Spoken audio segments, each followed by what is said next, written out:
A freezing K9 slams its paws against a cabin window in the middle of a whiteout, shaking so violently its broken collar strap snaps like a warning bell. Inside, a retired Navy SEAL and his loyal German Shepherd freeze mid-breath because this isn't a lost dog begging for warmth. This is a messenger begging for time. He opens the door, and the wild K9 doesn't step inside. It turns and runs, looking back like it's saying, "Come now." Someone is dying. The SEAL follows into the blizzard-dark pines, expecting nothing, just one small act of mercy. But what he finds beneath a smooth sheet of snow is a hidden rock crevasse, and inside it, a young American woman unconscious, bleeding, clutching something she refused to let go of. Why was she hunted into a storm? Who wants her to vanish before sunrise? And what happens when the SEAL realizes the K9 wasn't fleeing danger? He was leading him straight into it. The truth behind that night is colder than the snow, and the bond that forms in that cabin will change them all. Before we get into the story, comment below where in the world you're watching from today, and if this kind of story moves you, hit subscribe so you don't miss the next rescue. The wind over Bozeman, Montana came sideways, like thrown sand, burying the pines and blurring the world into a single white breath around a lone cabin at the forest's edge. Jack Nolan lived in that cabin the way a man lived inside a bandage-tight practical meant to hold the pieces together.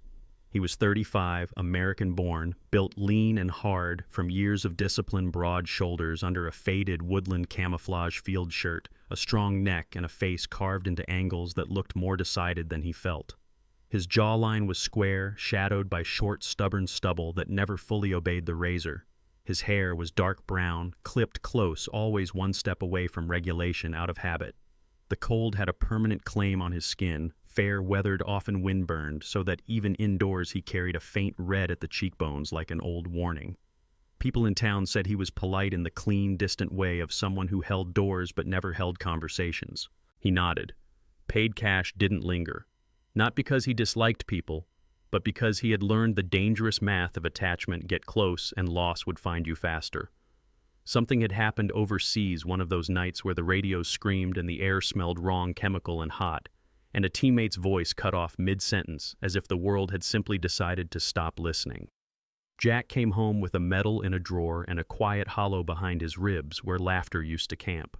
He told himself the cabin was a choice, not an exile.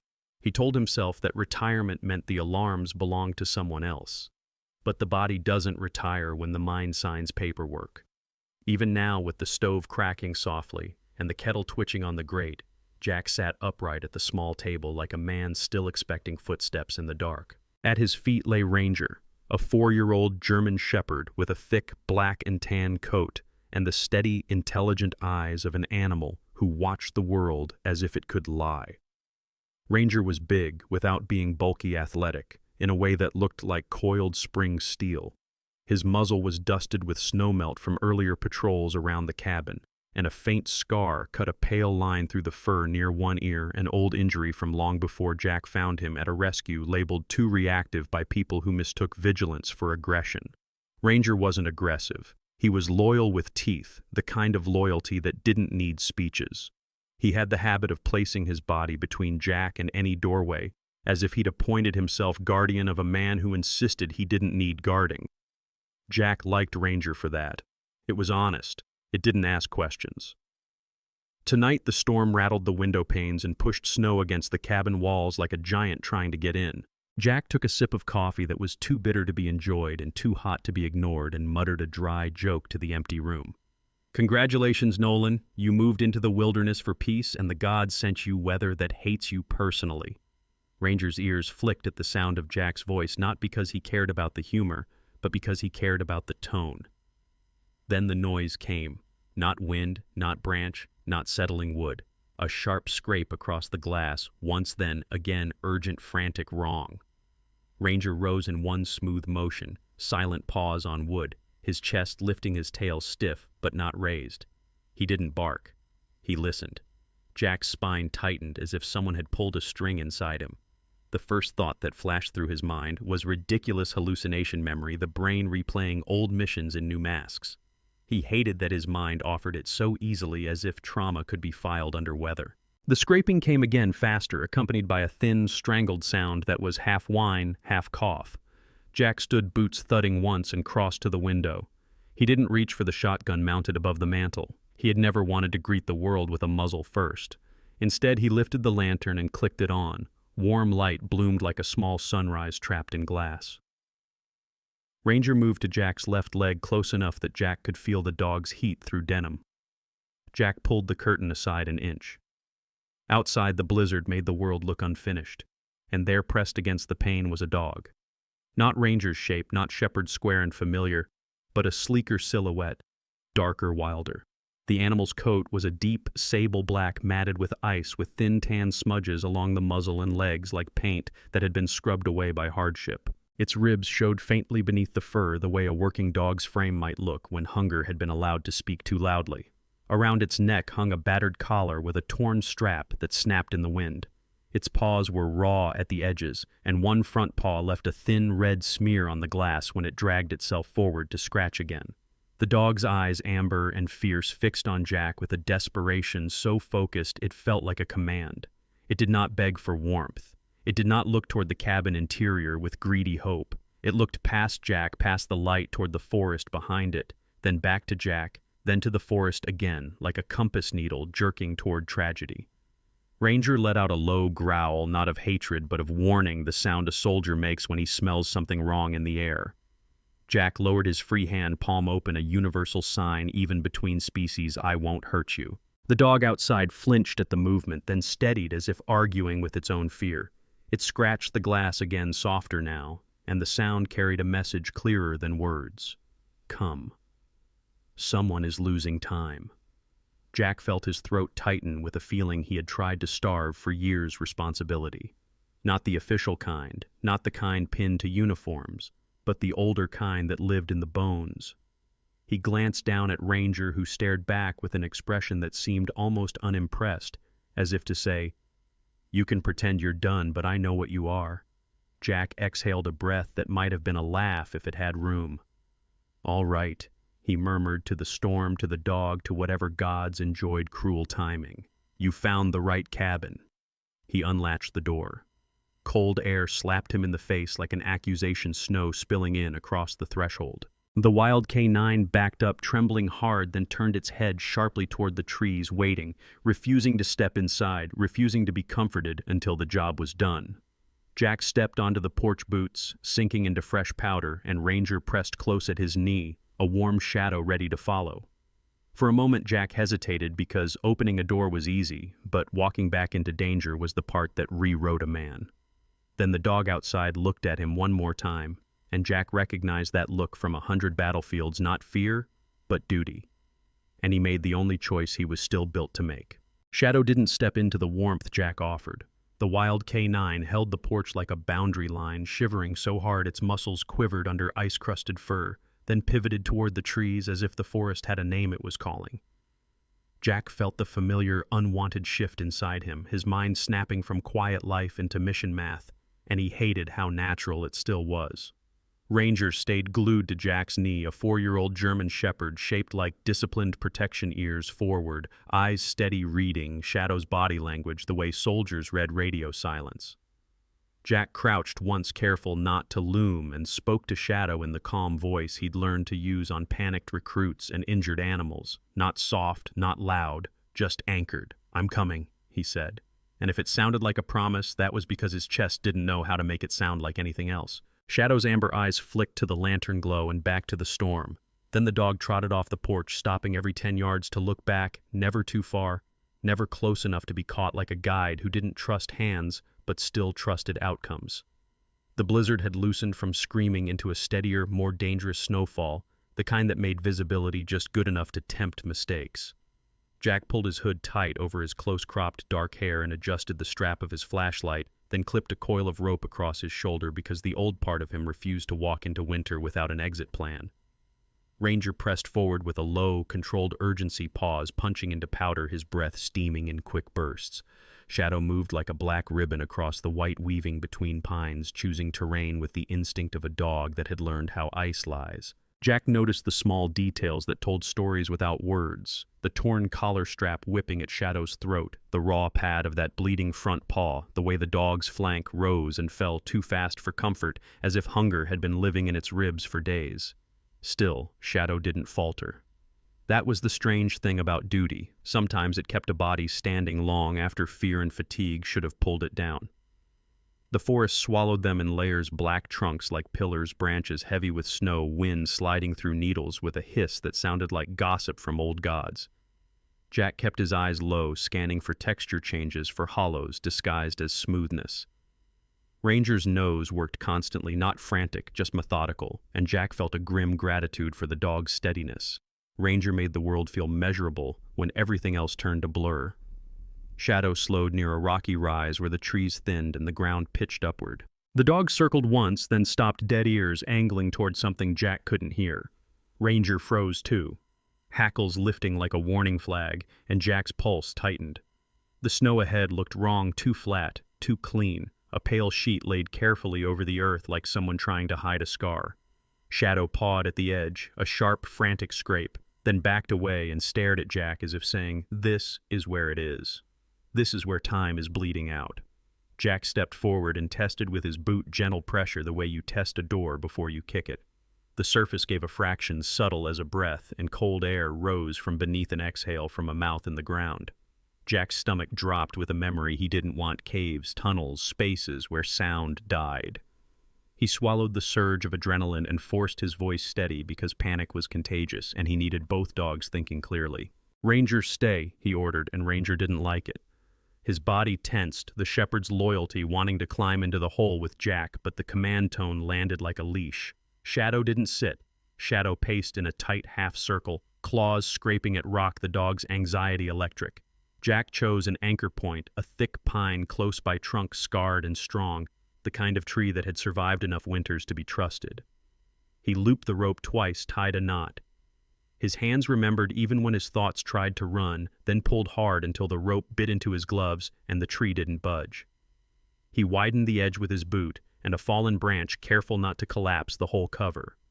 The opening revealed jagged rock and a slanting drop, the darkness below swallowing the flashlight beam until it finally caught something, a smear of color that wasn't stone.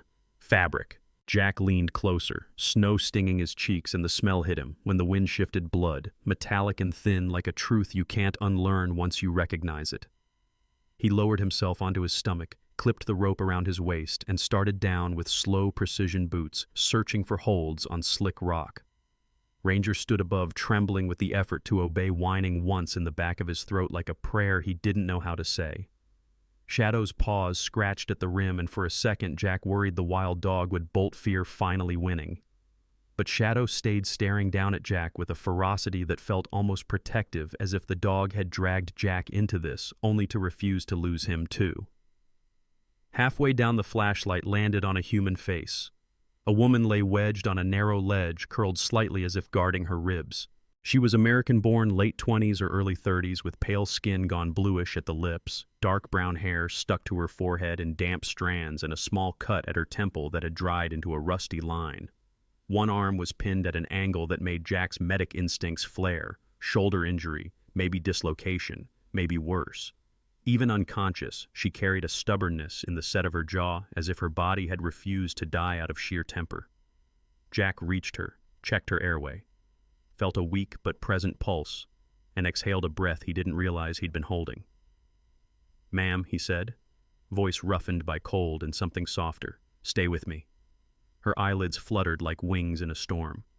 She didn't fully wake, but her fingers twitched, and in her half-clenched hand was a small object wrapped in plastic, something she'd protected even while falling. Shadow made a strained, broken sound from above, and Ranger answered with a sharper bark, the two dogs bracketing the moment like sentries at a threshold. Jack looked up toward the white mouth of the crevasse and felt the old world trying to claim him again, rescue, risk consequences. He didn't know her name yet. He only knew she was alive barely, and that meant his cabin was no longer just a refuge. It was about to become a battlefield built out of wood, guilt, and decisions. Jack didn't climb out of the crevasse like a hero in a clean story. He climbed like a man bargaining with gravity, winter, and his own old ghosts, one careful hold at a time. He wedged his boots into a crack in the rock, tightened the rope at his waist, and lifted the woman against his chest as gently as a person could lift someone while also trying not to die. Her body was too light in that alarming way. Hypothermia makes a living person feel like a memory. As he rose, snow sifted down from the lip of the opening and melted on his eyelashes before freezing again. Above Ranger paced in tight circles, nails scraping on rock, a low whine vibrating in his throat like he was holding back a siren.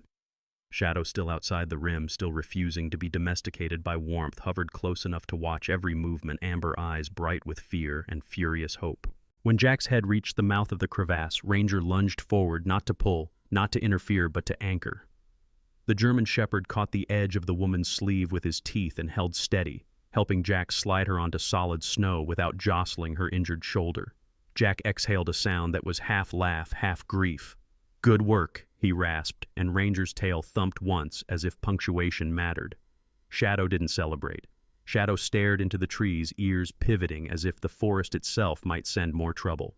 Jack followed that stare and felt his skin tighten. The storm had eased into that deceptive quiet where other sounds could travel. A faint crunch far off. Maybe just a branch, maybe not. The woman coughed weakly, a wet, painful sound that snapped Jack back. He crouched, checked her breathing again, and saw her eyelids flutter. She was American-born, late 20s to early 30s, with pale skin gone chalky and the cold, dark brown hair clinging to her temple in damp strands, and a small gash at her hairline that had bled thinly before the cold sealed it. Her face held a stubborn, sharp-boned beauty, even in injury. High cheekbones, a straight nose reddened by frost, and a jaw set, as if she'd once practiced saying no to people who hated hearing it. She tried to speak, but it came out as a broken whisper. Jack leaned closer, shielding her from wind with his body. "Don't waste air," he said, voice firm but not unkind. "You can talk when you're warm." Her hand twitched at her chest, fingers clenching around the plastic-wrapped object. Jack didn't pry it away. He'd seen enough fear to know that taking the wrong thing from a person could feel like taking their last reason to stay alive. He slid his glove under her wrist instead, grounding her. "I've got you," he said. It felt strange saying those words out loud. In the teams, reassurance had been a function. Here it felt like a vow. He looked at Shadow. "You did this," he murmured more to himself than to the dog. Shadow blinked once, then turned and limped 2 steps as if to say, "Then move." Jack moved. He hoisted the woman in a careful carry, one arm behind her back, the other under her knees, keeping her injured side stable. Ranger matched his pace at his hip, body angled outward scanning, while Shadow stayed ahead by a few yards, a black streak against white leading them through a route that avoided open clearings. The cabin finally appeared like a low, stubborn promise, one amber window, the silhouette of a roofline, the smell of cedar smoke bleeding into the storm. Jack shouldered the door open with his hip. Warm air rushed out like relief. Ranger slipped inside first, quick and silent, then Shadow paused at the threshold as if it expected warmth to bite. Jack didn't force the wild dog in. He set the woman on the couch near the stove, the old springs groaning like an elderly judge, and pulled a wool blanket over her torso, tucking it around her with the same careful competence he used when wrapping a wounded hand in gauze. The cabin smelled suddenly of iodine he hadn't opened yet, of wet fur of smoke, and of the undeniable truth that solitude was finished. He knelt by the woman's face, turned the lantern low, and checked her pupils, his medic instincts surfacing with a clarity that made him resentful. He'd worked hard to put this part of himself away. Her eyes opened halfway unfocused, then found him. Storm gray, sharp even through exhaustion. She tried again to speak. "Name," she croaked, throat raw as gravel. Jack blinked. It took him a beat to realize she was asking for his name, not giving hers. "Jack," he said, and his voice sounded more human than he expected. Her mouth twitched like she was trying to smile and failing. "I'm Emma." The name came out thin but steady, a person insisting on identity. "Emma Carter," she added after a shaky inhale as if her full name was armor. Jack studied her for a second and caught something in her eyes that wasn't just fear, it was urgency with structure, the kind of fear that knows exactly why it exists. Ranger settled between the couch and the front window chest, facing outward, ears high, making himself a living barricade. Shadow stayed just inside the doorway now, not relaxing, not sitting, but standing as if the walls were temporary. Jack moved to the kitchen counter, and yanked open the plastic first aid tub, the faded label in his own block letters. He cleaned the cut on Emma's temple with an antiseptic wipe. She flinched, then bit down on a sound toughness trained or learned. Concussion risk, Jack muttered more to himself than to her. He fashioned a sling with a triangular bandage supporting her injured arm without jerking the shoulder. Emma's breathing hitched with pain, but she didn't curse. She just stared at the ceiling as if refusing to give the night any more of her voice. Jack placed a mug of warm broth near her good hand and watched until her fingers wrapped it. "Sip," he ordered gently. "Small." She obeyed, then whispered, "Don't call town." Jack's head lifted. Ranger's growl vibrated low at the word town, as if the sound itself carried danger. Shadow's ears pinned back. Jack's pulse slowed in a way that was almost worse than fear. Why, he asked. Emma swallowed, throat working. She lifted her trembling hand and pressed the plastic-wrapped object toward him like a confession offered under oath. Inside the plastic was a small flash drive, scuffed, taped-wrapped, with the desperation of someone who had learned evidence was more fragile than bones. Because Emma said, and her storm-gray eyes locked on Jack's. "Someone there wants me gone." The stove popped a small dragon trapped in iron, and the cabin felt suddenly like a keep in an old myth. Warmth inside, wolves outside, and a man who thought he'd retired from battles discovering the gods didn't care about his paperwork. Jack took the flash drive carefully, not yanking, not claiming, just accepting what she was asking him to carry. He didn't promise safety. He promised action. "Okay," he said, and the single word sounded like a door being barred from the inside. Shadow released a shaky breath and for the first time lowered its head slightly, as if it recognized that this cabin had become more than shelter. It had become a decision. The storm didn't leave. It merely changed tactics, trading its roar for a hush that made every other sound feel suspicious. Jack kept the lantern low and the curtains drawn, letting the cabin look like nothing more than a dark lump of wood swallowed by white. He had learned that light could be a confession. Ranger lay like a living wedge between the couch and the front window, black and tan ribs rising, steady ears rotating with the patience of a radar dish. Shadow hovered near the doorway, still refusing comfort as a habit, but no longer flinching at warmth. The wild K9's posture had shifted from desperate messenger to tense sentry, as if delivering Emma here had made the dog responsible for what came next. Emma Carter sat propped against pillows, her sling snug across her chest, jaw clenched every time the cabin creaked. In the lantern glow, her pale skin looked drawn tight over her cheekbones, and the bruise beginning along her ribs darkened like spilled ink under winter light. She watched Jack not with gratitude-drenched helplessness, but with the alertness of someone who had learned that kindness could still come with consequences. "You're not from around here," Jack said quietly, checking the door bolt with a thumb, the way some men checked a pulse. Emma's storm-gray eyes narrowed. "I am," she rasped. "That's the problem." She tried to shift pain flashing across her face, then steadied herself with stubborn pride. "I worked contracts," she added. "Animal transport, shelter audits, rescue pipelines. Legit on paper. Dirty underneath." Her voice was hoarse but controlled the tone of a woman who had rehearsed speaking truth under pressure. She nodded toward the flash drive on the table, now inside a metal tin Jack used for spare screws and fishing hooks. "That's proof," she said. "Plates, faces, drop points, and a local who signs off." Jack felt the old anger rise, cold, precise, dangerous. It wasn't the loud anger of bar fights. It was the anger of men who had seen cruelty wrapped in paperwork. Ranger huffed once like he disliked the word local. Shadow's nails ticked softly on the floorboards, the dog's gaze flicking between the window and Emma as if memorizing both. Jack didn't ask who the local was, not yet. Names were bullets. You didn't fire them without cover. Instead, he moved through the cabin like a man preparing for weather that wore boots. He killed the stove's visible flame by choking the damper down, leaving only an ember glow. He turned off the small space heater, not because he wanted Emma cold, but because he wanted the cabin dark. He set an extra wool blanket over her legs anyway, tucking it in tight like armor made of softness. Then he rigged a line of tiny jingle bells, cheap aluminum ones, from the back door handle to a nail near the wall, subtle enough to miss, loud enough to confess if someone tried the latch. "Bears." Emma whispered, a flicker of humor breaking through her pain. Jack's mouth twitched. Sometimes, he said. Sometimes other predators. The humor didn't erase the tension. It just gave it edges that didn't cut as deep. The first sign came as Shadow's ears pinned and Ranger rose without a sound. Jack froze, listening. Not wind, not branches. A low engine muffled by snow moving slow as if it didn't want to announce itself. Jack slid 2 fingers under the curtain and peered out. Through the shifting white, he saw a dark pickup truck nosing between the Pine's headlights off moving with the calm confidence of someone who knew the road didn't matter because fear cleared paths for them. The truck stopped in the shallow clearing about 60 yards out. A door opened. Even from this distance, Jack heard the heavy thud like a gavel. Emma's breath caught. "They found me," she whispered. And the words weren't panic, they were arithmetic. Jack lifted a hand, palm down, steady. "Back room," he mouthed.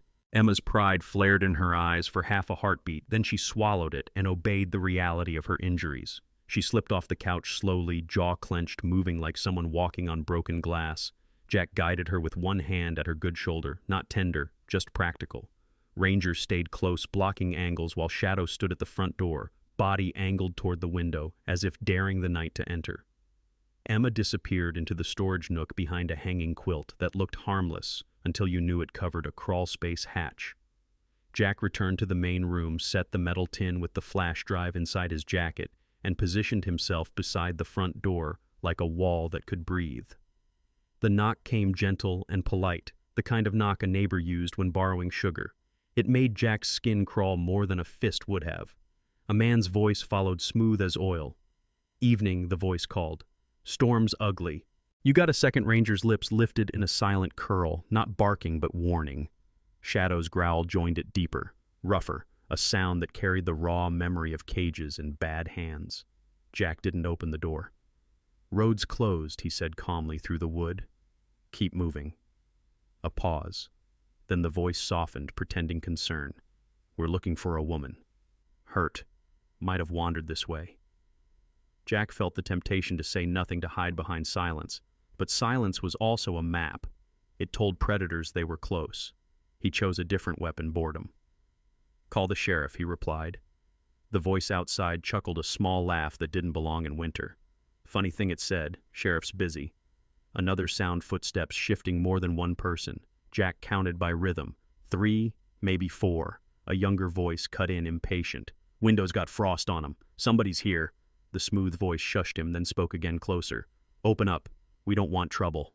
Trouble, Jack thought, was literally standing on his porch with its lights off. He slid his hand around the heavy metal flashlight by the door, an object that could be a torch or a club depending on what the night demanded. Ranger stood half a step behind Jack's leg muscles, coiled, eyes locked on the door like it was an enemy he could see through wood. Shadow didn't back away. The wild dog squared up beside Ranger, shoulder to shoulder, as if 2 different kinds of loyalty had decided to sign the same contract.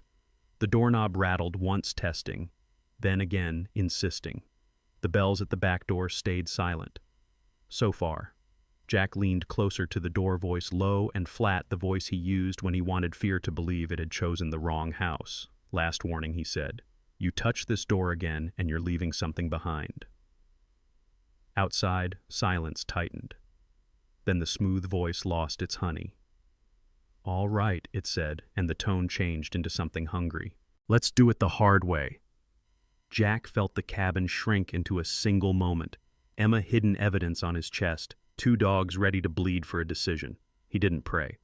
But he found himself speaking to the universe anyway, like a man filing a complaint against fate. "Not again. Not in my house." The porch boards creaked as weight shifted forward. Ranger's growl became a steady vibration. Shadow's claws scraped once against wood like a match being struck. And Jack Nolan, who had tried to retire from running toward bad things, realized the storm had brought him a new kind of battle, one where the line between safety and surrender was no thicker than a door. The first Udar came not as a crash, but as a careful shove, wood tested by hands that believed doors were suggestions.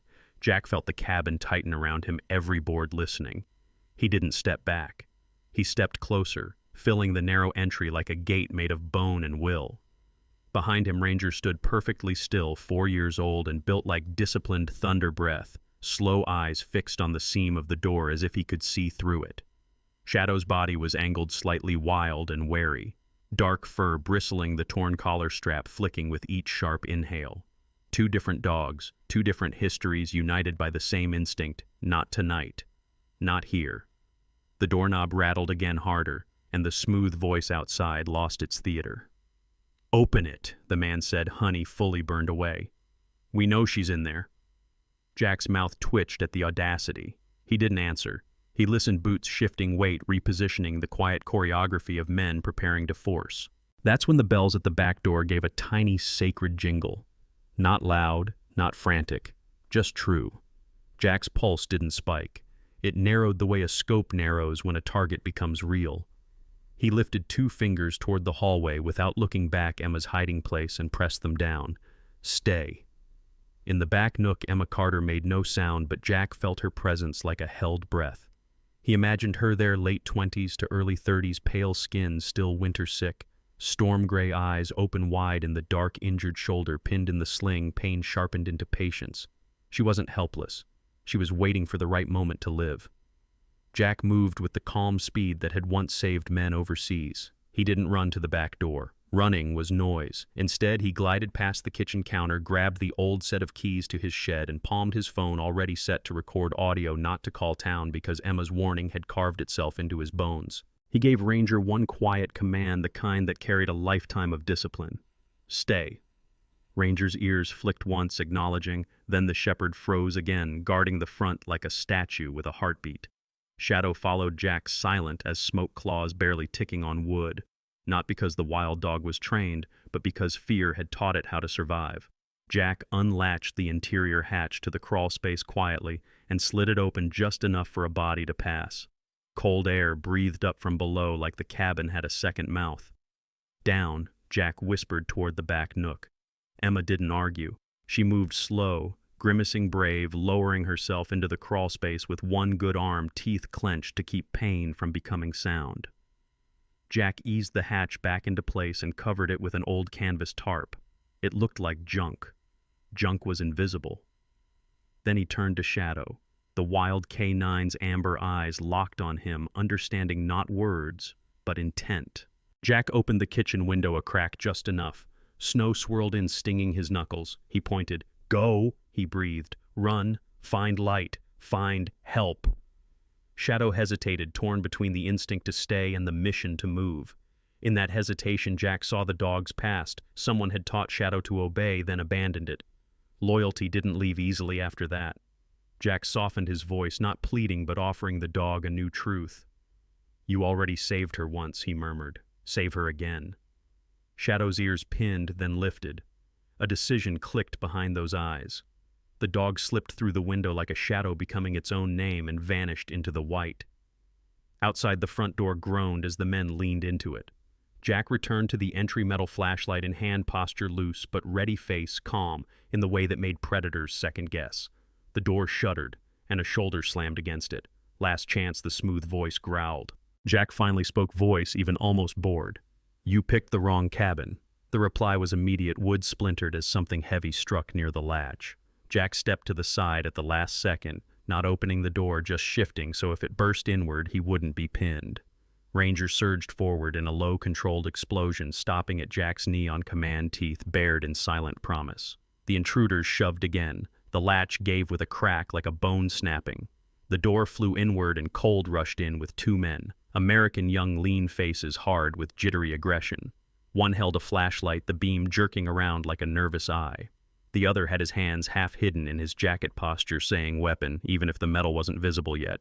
Behind them stood the smooth-voiced man, mid-40s, tall, thick through the shoulders, shaved head under a hood, pale skin reddened by wind, a blunt jaw shadowed by stubble that looked more like neglect than style. His eyes were light-colored and wrong, too calm, too amused, like he enjoyed watching fear. He smiled at Jack as if this was a social call. "See," he said. "Easy." Jack didn't smile back. He lifted the phone, slightly still recording, and spoke with the calm authority of a man who had once walked through worse doors. "Step off my property." The man's gaze flicked to Ranger, then to the cabin interior, searching for Emma. "We're taking what's ours," he said. And there it was, the rot. People and dogs reduced to objects. Ranger's growl deepened, vibrating the floorboards. Shadow wasn't there anymore. That absence was a knife and a prayer. The younger man with the flashlight took one step in, and Ranger moved fast, precise, controlled. Not a bite to kill, not a reckless lunge, a strike to the forearm holding the flashlight. Teeth snapped down, the man yelped. The light clattered to the floor, and the beam spun wildly across the ceiling like a panicked moon. Jack used that half second and drove the metal flashlight into the second man's wrist, a sharp, practiced hit that made fingers open. Something small and dark dropped, maybe a knife, lost in the chaos of snow and shadows.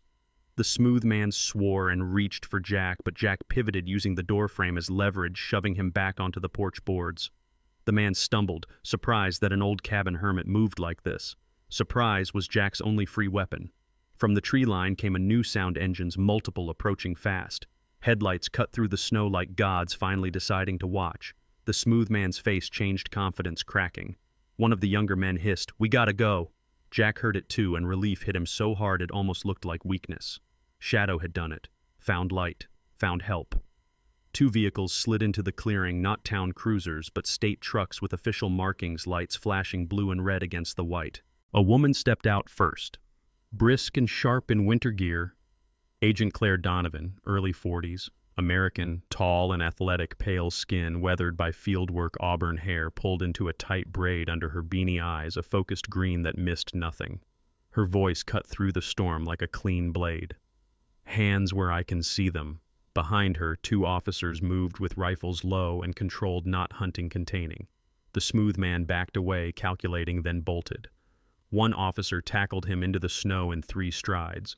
The younger men tried to run, but Ranger's bark, loud, now triumphant, froze them long enough for cuffs to click. When it was over, the quiet returned in strange pieces, the stove's soft pop, Ranger's panting, Jack's breath shaking despite his calm face. Agent Donovan looked at Jack, then at Ranger, then at the broken latch. "You called this in?" she asked. Jack shook his head once. "Not town," he said. "I didn't trust it." Donovan's gaze sharpened, respect flickering. "Good instinct," she replied. "We got an anonymous K9 alert from a ranger station relay. Dog came in, half frozen, and wouldn't stop slamming a paw at the desk until we followed." Jack's throat tightened. Shadow. The wild dog had found not just light, but people who listened. Jack knelt, palm on Ranger's neck, grounding himself. "There's a woman," he said, voice lower. "Injured. Hidden." Donovan's expression softened just enough to be human. "We'll get her," she promised. Minutes later, Emma was lifted gently from the crawl space, blinking in lantern light like someone surfacing from burial. When she saw the cuffs on the porch and the state badge on Donovan's jacket, her storm gray eyes filled not with tears that fell, but with tears that finally stopped being ashamed to exist. Ranger pressed his head against her knee, careful, and Emma's trembling hand rested on his fur as if touching a miracle. Jack watched it and felt something inside him unclench. Not all stories ended in loss. Sometimes winter let go. Later, as medics wrapped Emma in heat blankets and checked her shoulder, Agent Donovan accepted the flash drive from Jack with gloved hands like it was holy evidence. "This helps us widen it," Donovan said. "Not just these 3. Jack glanced toward the window where Shadow had slipped out. He didn't know if the wild dog would return. But then, quiet as forgiveness. Shadow appeared at the edge of the clearing, watching from the trees. Body still wary, eyes still bright. Ranger saw Shadow and gave a soft, inviting whine. Jack opened the cabin door wide, not forcing, just offering. Shadow hesitated, then stepped forward one paw at a time until warmth touched its face again. In that small act, an animal choosing trust the night finally felt like it had meaning. Jack exhaled a laugh that sounded strange in his own ears. "All right," he murmured, half joke, half vow. "You win. We're not doing this alone anymore." When the snow finally loosened its grip on Black Pine, the miracle wasn't the sirens or the cuffs or the headlines that tried to turn pain into entertainment. The miracle was small or quiet enough to miss if a person wasn't looking. A battered man who thought his best days were behind him still opened the door. A wounded woman refused to disappear. A loyal German shepherd guarded a stranger as if love were a duty. And a wild K9, shaking like a candle in the wind, chose to trust again, and in that choice, heaven leaned close. Because God doesn't always arrive like lightning. Sometimes he comes as a knock in the storm. Sometimes he comes as a paw print that leads a tired heart back toward purpose. If today feels like a blizzard, bills piling up, loneliness sitting at your table, Bad news swirling so hard you can't see the road. Remember this. Miracles often hide inside ordinary decisions. The choice to be kind when nobody is watching. The courage to protect what's right even when it costs you sleep. The patience to help someone heal one small step at a time. If this story moved you, share it with someone who needs hope today. In the comments, tell us where you're watching from and what moment hit your heart the hardest. And if you want more stories of loyalty, redemption, and quiet miracles, please subscribe to the channel and stay with us, because sometimes the light we're looking for arrives through the stories we share. May God bless you and your family, guard your home with peace, strengthen you in weary places, and place His light on the path ahead. Amen.